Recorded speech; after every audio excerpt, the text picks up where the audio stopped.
জানেন তো, আমি আমার নিজের কাজ নিজে করতেই বেশি ভালোবাসি। নিজের কাজ নিজের মতো করে গুছিয়ে রাখার মজাটাই একটু অন্যরকম। আজকে না একটা মাছ নিয়েছিলাম, তো এত বড় মাছ কখনো কাটিনি বলে ইচ্ছে হলো মাছটা আমি নিজেই কাটি। মাছটা কাটতে বসে মাছটা ধরতেই পারছিলাম না, মাছটা ভীষণই স্লিপ করছিল। তো মাছের আঁশটা ছাড়ানো হয়ে গেছিলো, মাছটা শুধু আমি নিজে পিস পিস করে কেটে নিয়েছিলাম। বিয়ের প্রথম প্রথম মাছ কী জিনিস আমি হাত দিয়েও কখনো দেখিনি, আর এখন সমস্ত কাজ আমি নিজে করতে পারি, কোনো সমস্যাই হয় না।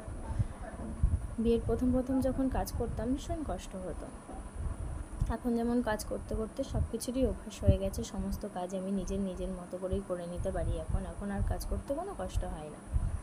আগে জানেন তো, আমি নিজের জামা কাপড় নিজে কখনো কেচে পরিনি, কখনো নিজের জামা কাপড় ভাঁজ করতে হয়নি, কেননা আমি তো আমার মামার বাড়িতে মানুষ হয়েছি। তো আমার মামার দিদা আমাকে খুব যত্ন করেই মানুষ করেছিল। তো বিয়েটা করেছিলাম আমি আমার নিজের পছন্দসই, লাভ ম্যারেজ। যাই হোক, তো মামার বাড়িতে কেউ কখনো বলেনি যে ভাত খেয়েছিস নিজের থালাটা নিজে ধুয়ে রাখিস কিন্তু। আর যখন বিয়ের পর যখন সংসারের হট করে সমস্ত কাজ করতে হলো, তখন ভীষণ কষ্ট হতো। ঘর মুছতে গেলে হাঁপিয়ে যেতাম, ঘরের জামা কাপড় পরিষ্কার করা, এমনকি জামা কাপড় কাচতে যাওয়া, এই সমস্ত এই সমস্ত কাজগুলো করতে গেলে ভীষণই কষ্ট হতো। এখন আর কোনো কষ্ট হয় না, এখন নিজের মেয়েদের টেক কেয়ার করা, স্কুলে নিয়ে যাওয়া নিয়ে আসা পড়ানো, সমস্ত কাজই আমি নিজের মতো করেই করতে পারি। এখন আমার দিদা বলে, জানেন তো, যে আমি নাকি সমস্ত কাজ করে শিখে গেছি। আবার নাকি আমার দিদার থেকে ভালোও করতে পারি কিছু কিছু কাজ, দিদা বলে।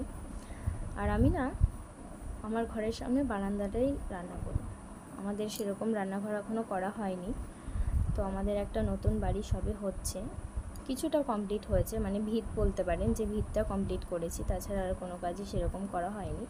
আস্তে আস্তে করতে হবে, চেষ্টা করছি পুরোটা যাতে তাড়াতাড়ি করতে পারি। তো যেটুকু কাজ করেছি সেটুকু 1 বছর হয়ে গেছে।